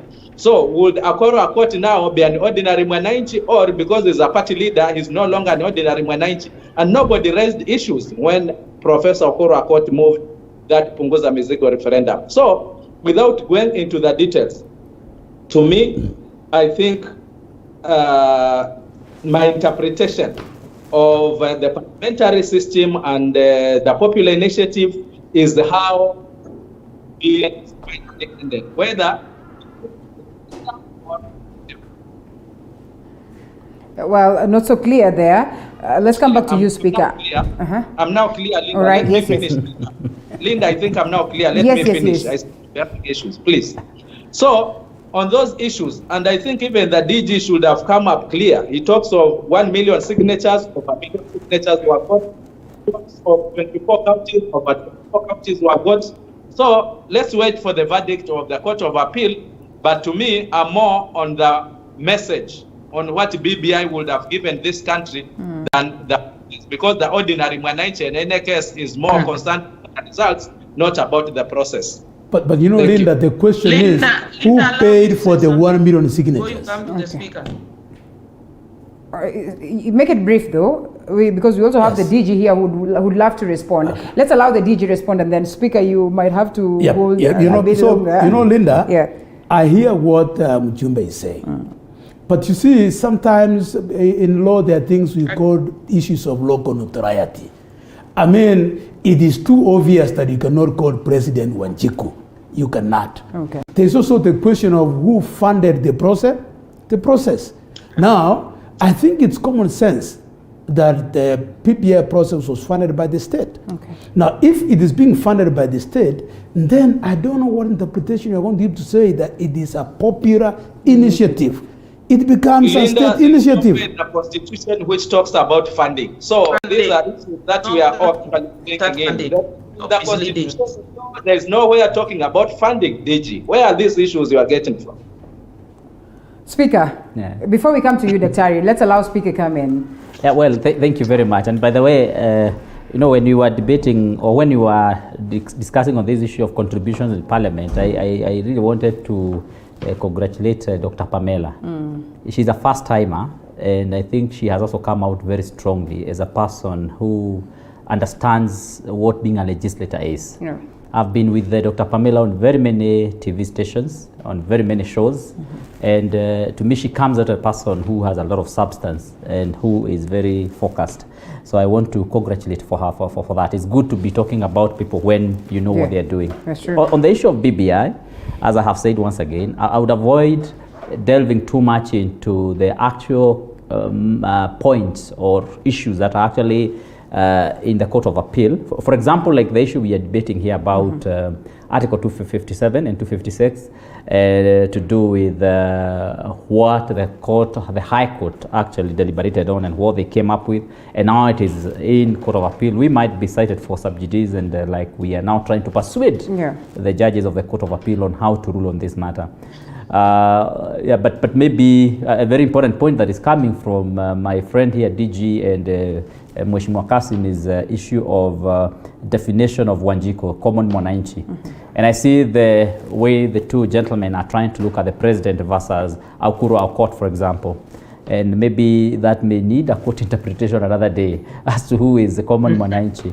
As to whether maybe Aukot, for example, just by the virtue of being a party leader and not being in government, you know, would actually not qualify to be a common Mwananchi. As to whether maybe someone who heads a government would also be, would also be a common Mwananchi. Maybe that's something that would be very interesting to hear a court interpret. But having said that, I would probably want to look at the issue of BBI more on the issue of timelines, issues of logistics and practicability, because our region, for example, we are supposed to gain pretty much from the process once it is done. But I'm alarmed by some of the now proclamations by other institutions or agencies of government like IBC, where they say that in March they will close the whole issue of boundary review. And that now makes me ask questions as to whether now we're able to conduct this process of the appellate court and probably go to the Supreme Court, because we are likely. In this case, I don't think no party will be relenting. Right. This case will go all the way to the Supreme Court. We have the two parties, and of course the other day, even the High Court allowed one of the parties to actually bring new evidence onto this matter. And that is going to drag on for quite some time. Right. So I'm looking at it practically. When you're looking at the timeline, where are we going to be by the time you're through with the Supreme Court? And what about the boundary review? What about the proclamation from the IEBC? And what about the logistics? What about preparations? That's true. What about getting new commissioners, whom we don't have at the moment? And what about then having the election in the next 12 months from today, which we must have prepared for ahead of time? That's true. I'm not very sure whether we have actually procured a system that we'll be using, or we're going to be using the other system. Okay, Mtata is in court. Quite a number of issues. Quite a number of issues that we really need to be looking at. On a practicability in terms of where we are and where we are going. And I like to look at these things rather objectively, because it's good for our viewers really to also interrogate those things and also to ask themselves all those questions, so that then as we await, we do not also accept to be too much emotional about anything in these processes. All right. Yeah. Well, Speaker, allow us to take a quick break, and then we come back with that very note, so that we can also get the view of Dr. Pamela after this break.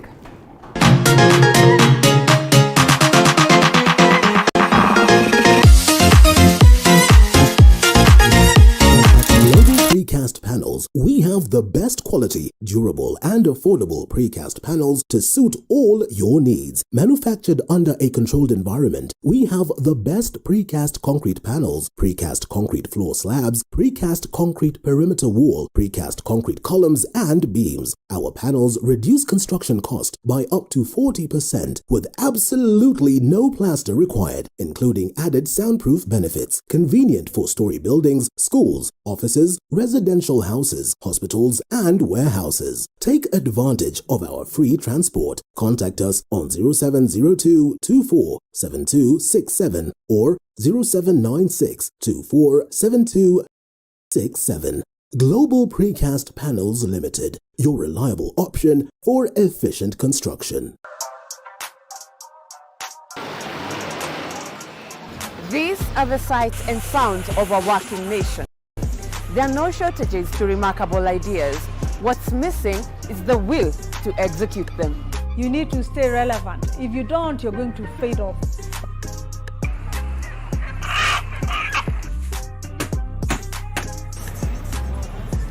Yes, they are a dime in a dozen, but the real meat on these bones comes from trying to realize them. You just need to perfect anything.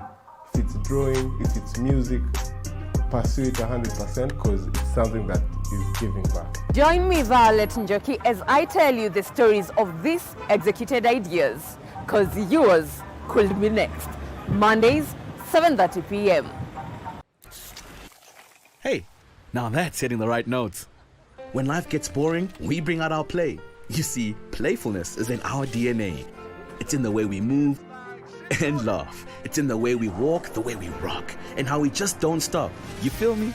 We add color to everything, to every day and every dish, because the world needs our crazy. We're the different flavors that make life more exciting. We're the ones.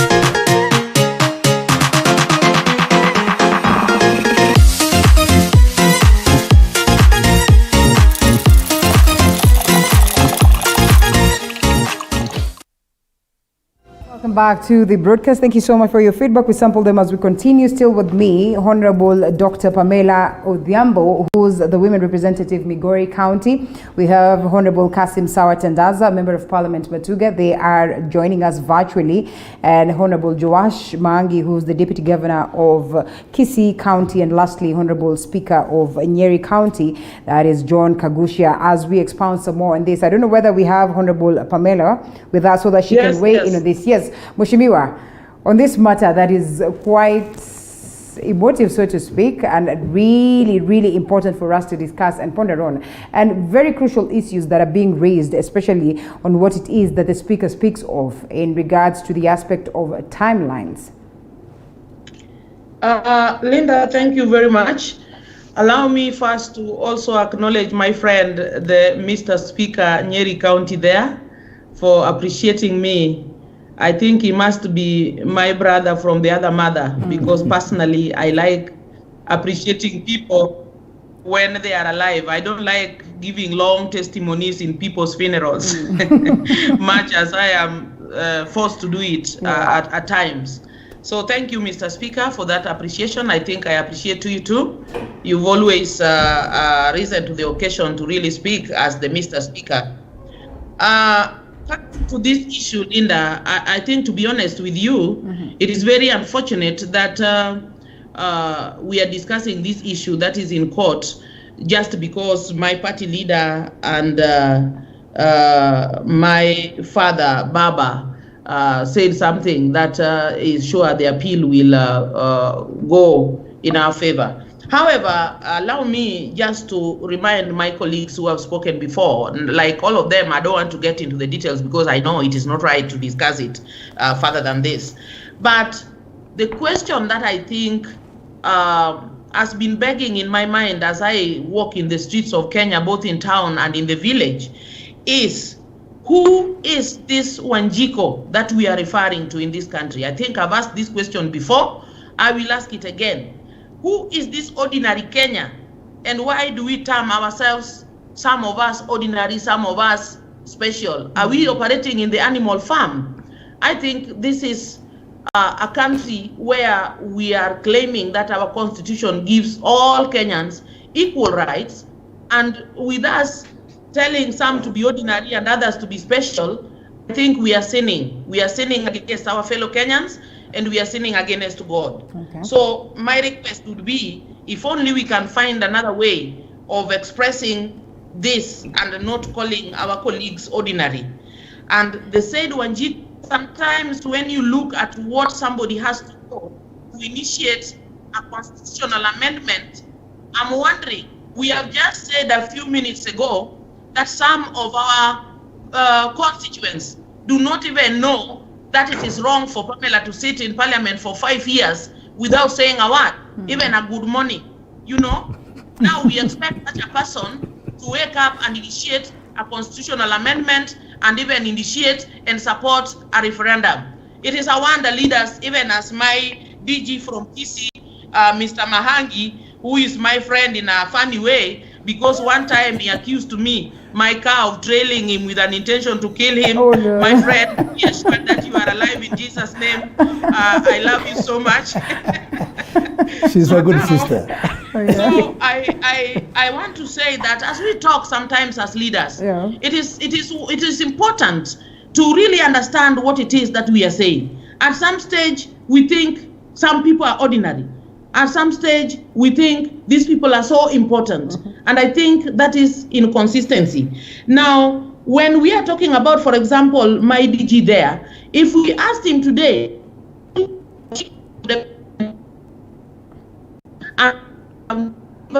not so clear. Let's try and fix the network there. DG, yes, I guess you have some. He will tell you, my DG there will tell you that the little funds that they get are not enough.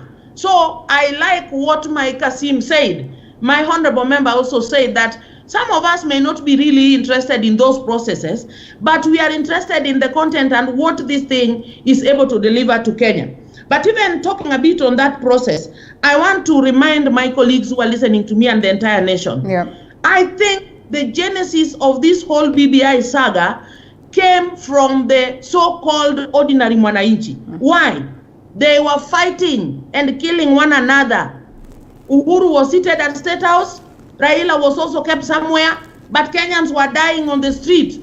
So this is when the thought of how to bring Kenyans together and what to do to solve these problems began. So according to me, I think this whole idea was orchestrated by what was happening to the Wanjiko. We are talking about baby Pendo. That is not a precedent. And you're confident that this is going to address that, Mheshimiwa?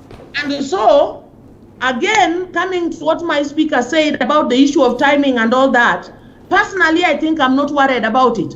Because as Kenyans, again, the mistake we do, we like putting the cart before the horse, as they would say. So we are really worried about the aftermath and all these things. But if you look at that content, what can be done with it once we pass it? Oh, no, nobody said it must all be done in a day. In fact, much of it will be done in processes. So like the case of the boundaries, there is nowhere that it is written in that BBI document that all that must be implemented in 2022. And lastly, I want to say that the persons who actually introduced now the bill in Parliament have nothing to do with Uhuru Kenyatta or Raila. It was Honorable Jonette and the majority leader. And these are facts on file. So now, what the interpretations will be, as for me, I am like Raila, I'm still very optimistic that those judges of the Court of Appeal or whoever they are will actually deliver this document to help Kenyans. And like we were talking about initiating amendments, if there is anything in it that will need to be amended, we can still go to the very Parliament or any other means and amend it. This is not going to be the only last and one amendment in our constitution. Okay. So Kenyans, let's move. As I talk here today, US that we always appreciate and want to be copy as our big brother, has made over 20 amendments. They are currently operating on the 27th constitutional amended constitution. So Kenyans, let us not fear. Let us have faith that in that document there are good things. The bad things, just like we are talking about this current one, we will talk about it and also amend it. Fair enough. In Jesus' name I pray, Linda. All right, fair enough. The DG would love to respond. You know, Linda, I first and foremost, let me say my neighbor, Professor. By the way, I want to agree with my colleague that she's a very good debater, I always listen to admire. At one time, as she said, Fieko was involved in an issue. Sasa you utaongea kando. But let me talk about BBI. First and foremost, let them not assume that we are against BBI. Me as Mahangi, I'm on record having said that, in fact, me I support BBI because we want that 5% revenue allocation to counties.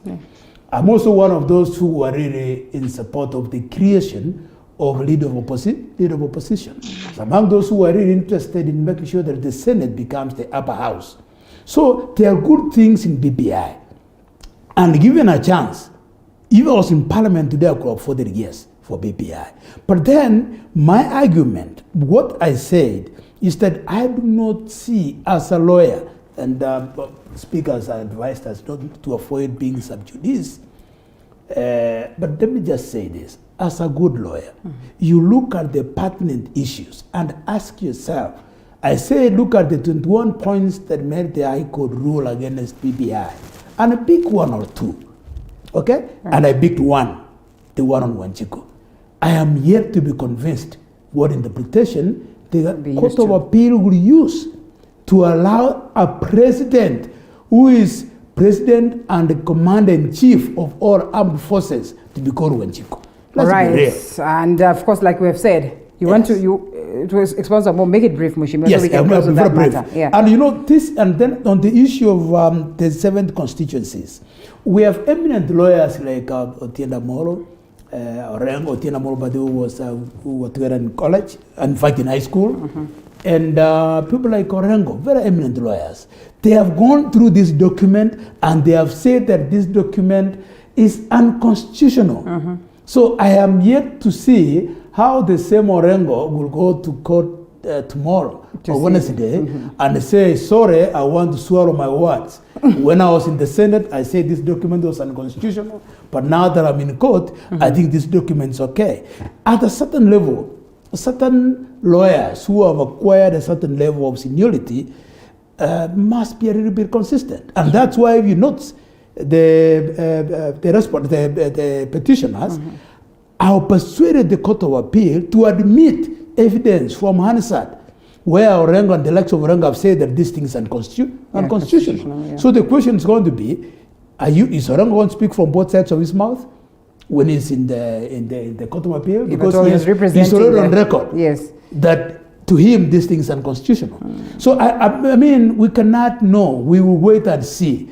But I think it'll be interesting. As good as wine. All right. Oh, it'll be interesting to watch. Let's close on that one. Maybe the immunity that Orengo enjoys in the Senate when he's talking will save him we'll sail through this other side. Will save him out of that question that you're asking. Probably right. will cite immunity. Honorable Kasim, it is that time where we are witnessing lots of realignment, people defecting to different other parties, people, sort of dropping their, support for certain parties and joining others. You've heard Honorable Maangi here say that he is elected on ODM. He's an ODM member, but he affiliates to the Tanga side somehow. I didn't say that. They have alleged, they have been associated. Yes. Okay, it's an allegation or so to speak. But sometimes you see there are allegations until these allegations are proven right or thereabout. Do you have any pressure to probably defect to a different party? I don't know whether ANC is strong enough. I know it was strong enough to get you into parliament. Does it still hold the same strength? Well, Linda, I'm one of the leaders who always advocates for political hygiene. That is, our politics should be governed by the rule of law, by the acts of parliament that we have. It is wrong, it is against the law for you to have been elected on a particular political party and midway or at any one time start advocating principles of another political party. And this is where I fault the other arms of the government, the registrar of political parties.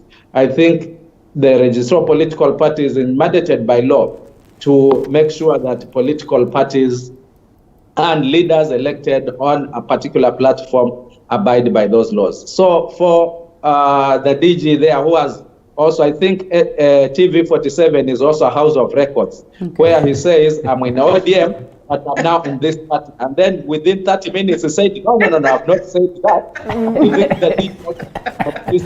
I said you.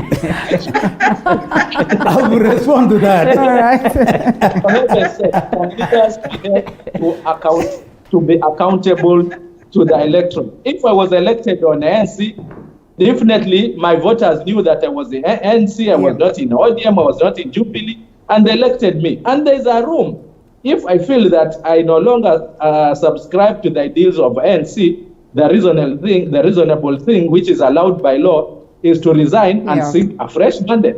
And there are some few leaders who have done that before. So what is this that you are really, as leaders, showing bad example, disregarding the law? And then later on we go and say, oh, the executive, it doesn't, it disregards court orders, it doesn't follow the law. And yet us as political leaders, we are at the forefront now. A time will come when you can change parties, of course, if you want. And that time will come. Why do we have to go now for our own convenience? So for me, the other arms of government, and they are letting us down for this matter. Because even in situations where political parties have tried to follow the law by disciplining their members, you find that the registrar of political parties doesn't seem to agree, and yet the law is very clear. If it goes to the political parties tribunal, whatever goes on there, I don't want to mention the word corruption.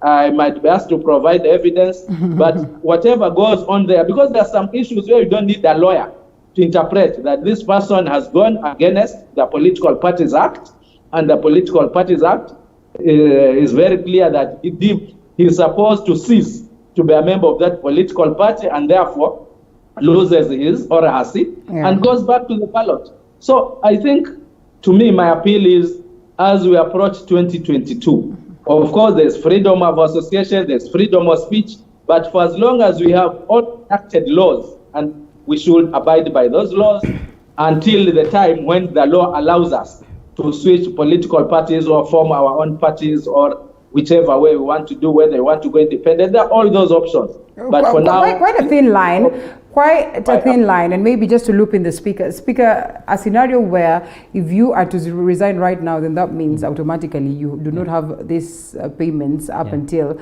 the next level of election. You probably need this money for campaigns, so it's really important that you hang in the balance as you await. But as well, you also cannot keep staying in a party that you feel like, you know what, or maybe still echoing the ideologies of this party while you feel very well that there's a problem. We all have acknowledged at some point in time that Jubilee is as good as crumbled, at least as at now. And therefore, it will be hard for these members of parliament to still sing praises of Jubilee Party. But ironically, they still are contributing, giving the funding as members of parliament, as members of these particular parties. It's pretty much hard for them to even say that they would come out and resign just like that, just because they are trying to abide by the law. Quite a thin line. I mean, how best can we Linda, I don't know whether you're getting that assertion that Jubilee has crumbled. I said, at least based on what I have heard in conversations, it's on record. It's a house of record. Linda, I can put you to task on that matter. House of record. Maybe we need to look at also our culture in this country on political parties. I am actually wondering whether anyone now would be accused of party hopping at this point in time, because if you look at the political parties in Kenya and the coalitions, every other political party is working with every other political party. Yes. Yeah. I mean, if you look at the Jubilee Party, is working and works with UDA. UDA is actually an affiliate member of Jubilee Party. And at some point, to make the hopping really illegal, what the NEC of Jubilee had attempted to do was to sever the relationship with UDA.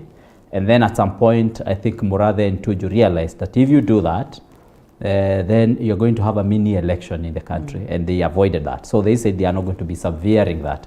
What does that mean? It means then that it is not illegal for you to proclaim you are a member of this political party, UDA, at that point, and then you're also in Jubilee, because it's the same, coalition.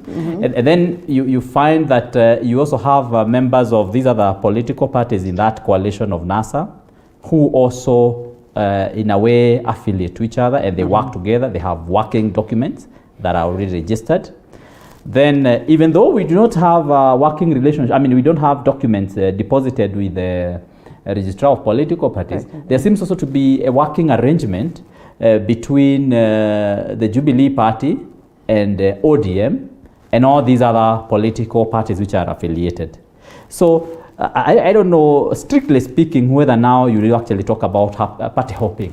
What I think would be a problem here is the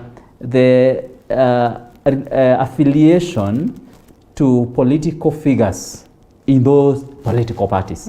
Like in the situation of Jubilee, there are those people who are affiliating themselves to the deputy president, who seem to be running away with one of the affiliated parties to Jubilee, which is UDA. So the change of affiliation may be from the party leader of Jubilee to the deputy party leader who is moving with another party, is now what is bringing jitters in these political parties. So it's much more of an affiliation to these political bigwigs rather than to party hopping. I would say, strictly speaking. But again, we are likely to see that happening more. People affiliating themselves with the political figures whom they think, and I'm saying this because our political party system seems to be rather dysfunctional in this country. So affiliation to these political heads, like Uhuru, I mean, not really Uhuru, because Uhuru, our president, is not going to be a candidate in the next election. But we have the candidates like Raila Odinga. We are, if he really runs, he has not said that he's going to run. We have Mudavadi, we have Moi, we have all these other political heads. I mean, that affiliation, we are likely to see that happening more. And I expect that by the end of this year, we are going to have almost every other person who have moved from this to the other. And in fact, I say by next year, February, including the people who are in this panel, you are not likely to know who was in which political, who affiliated to who. By the time you are coming to February next year, you are likely maybe to see Pamela Professor, affiliating to someone whom you not have ever thought. You're likely to see Kasim here and even DG here, who is accused of being affiliated to the other coalition, which he doesn't belong to. He's probably likely to be back to his coalition. I mean, it's going to be a total mix-up. People are going to move from this affiliation to the other one. And so until the water settles in February next year, depending on what moves which political leader is going to take between now and then, we are going to see a lot of this. You're in for more excitement. Every other day you wake up in the morning, you will have something new. You'll have someone moving from one side to the other. Wait until the Kiambaa election is over. By elections. All right, Daktari, let's allow Daktari come in, DG, before we come to you. Dr. Pamela, briefly, make it brief. It's scramble for survival. Linda, you know, when we had a break, me and my friend here, there was a feeling that you were biased to these guys who are in the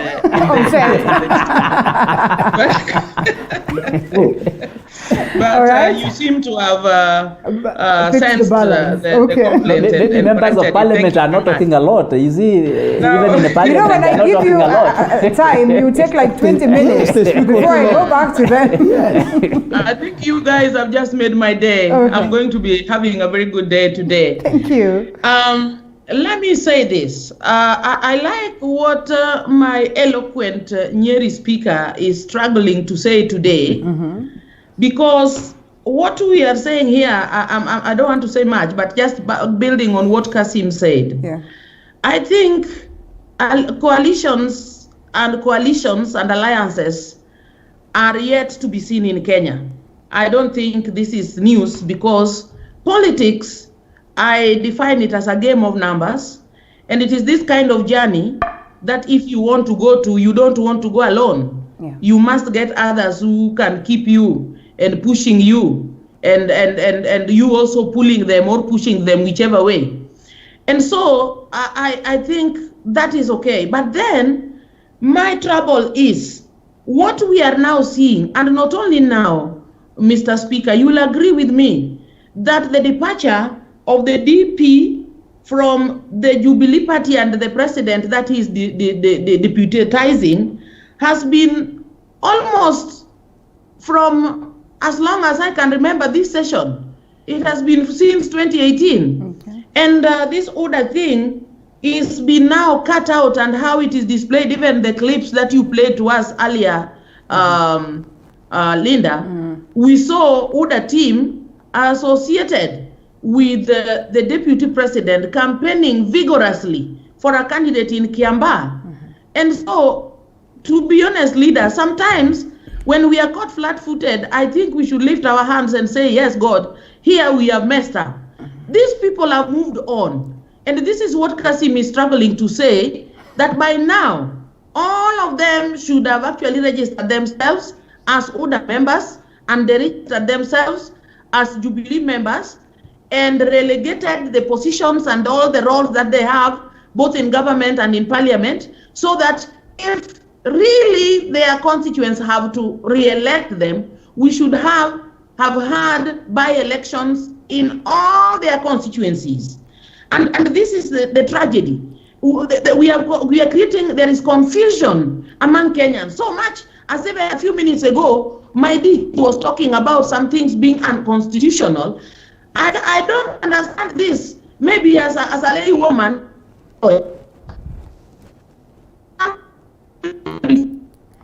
There's a bit of a problem that is technological. And that's part of the confusion that it becomes. Mheshimiwa, it's not clear. Let's fix that. Let's fix that and then come back. I'll give you a minute so that we close. Mheshimiwa, thank you. DG, as we come to a close, I'm told that we only have 3 minutes. Yes, Linda, you know, when it comes to this issue of defections and affiliations, you know, and the coalitions, I think these are matters of perception sometimes. Number one, I think my friend Kasim chose to hear what he wanted to hear, because I said very clearly when I was saying about these affiliations that even though many people tend to associate me, that's what I say, it's on record, associate me with Tangatanga, I'm a member of ODM, and my party leader is Raila Odinga. That's what I said. That's what I said. And then I proceeded. to counter the stand of your member. No, there I proceeded to say to give my own interpretation of the PPI. Yes. And remember, I said that about is a PPI. correct question. But let me finish. Let me finish here. But you know, we must accept that this is the era of handshake. Yeah. My party leader, the Honorable Raila Odinga, works very closely with the party leader of Jubilee, the president of this country. Right. And they call themselves brother. They work very, very closely. Now, I just do not understand what would be wrong if I also work very closely with my friend, the deputy president. Oh, nice. This is the era of handshake. Nice. I think we close it at that moment. 30 seconds, every one of us to give their parties. 30 seconds, which is not declaration of the handshake. I'm being told that we have to go. 30 seconds, please. No, I don't know whether my good professor was actually was calling herself a lay woman. Maybe this issue of lay and normal and common and Wanjiku, I think it will need to be defined. Yeah, but I think where we are moving once again. I'm not a lawyer. Oh, you're referring to that in terms of lawyering. Yes, in terms of law. Okay. Well, we the lawyers would also call a professor a learned friend. Anyway, yeah. So we have.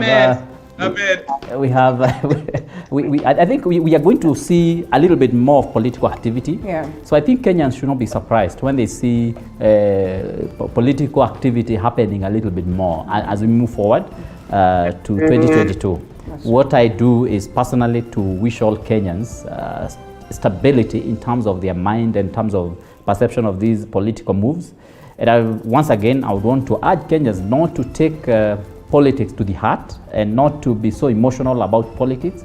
People need to take these issues easily. By now, where we have reached, Kenyans need to know that politics is a game where everyone is playing their part and they hand over the baton to the next and to the other. And so really, people don't need to be so emotional about this so that we don't end up in an unstable country, or we don't lack peace eventually. Put that so well that then it appears as though Kenyans do not seem to understand that. Honorable Kasim, as we close, 30 seconds. Mine will be very clear. Political hygiene. Let leaders be consistent. Let's not shift goals at our own convenience. It saddened me when somebody mentioned that people cannot resign now because they lose their salaries and their benefits. As a leader, we should not be there because of salaries and benefits. We should be there because of ideals. We should be there because we want to protect this constitution and follow the rule of law. So if leaders should be there with their own conscience, without any intimidation whatsoever. If you feel that you don't belong to a particular place, move on. If we feel as legislators we need to feel there is gaps in law, then let's amend the law to follow what our wishes would be or what would be. True. Otherwise, for Kenyans, let's hold our leaders accountable by the rule of law. Thank you so much. Dr. Pamela, 30 seconds. Thank you very much, Linda. Today I'm a very happy girl, I want to repeat, but allow me again to tell Kenyans that it is important that we keep a clear conscience. And even though politics, as they define it, is politics, but I want to tell Kenyans, especially those who claim to be aligned to the hustler movement, Kenyans are not thieves. The young Kenyans are not fraudsters. Hustling is stealing. And so let us not confuse our younger generation. Let us simply state facts clear. And those who really feel that they no longer belong to the party and they cannot subscribe, as my colleague says, let them resign and stop harassing Jubilee. You know, I'm not a Jubilee person, but I think there is need to be removing the chaff from the wheat.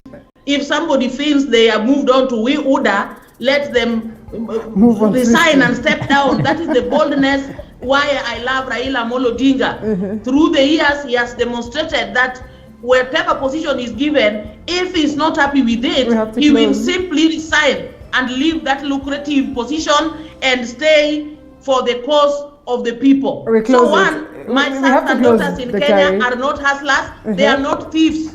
I refuse in Jesus' name. Is that the definition in the dictionary? Certainly not. 30 seconds. Linda, you know me, my last word is this. You know, the cardinal duty of a citizen is two duties. Number one is to vote, to elect your leaders to represent you. Number two is to pay taxes. Those are the two duties of a citizen. 2022 is coming, and we'll get a chance to choose the people we need. You know, I do not agree with those who say that politics is a game. Politics is not a game. As we close. Politics is real, because you choose a bad president, you mess your country. You choose a bad governor, you mess your county.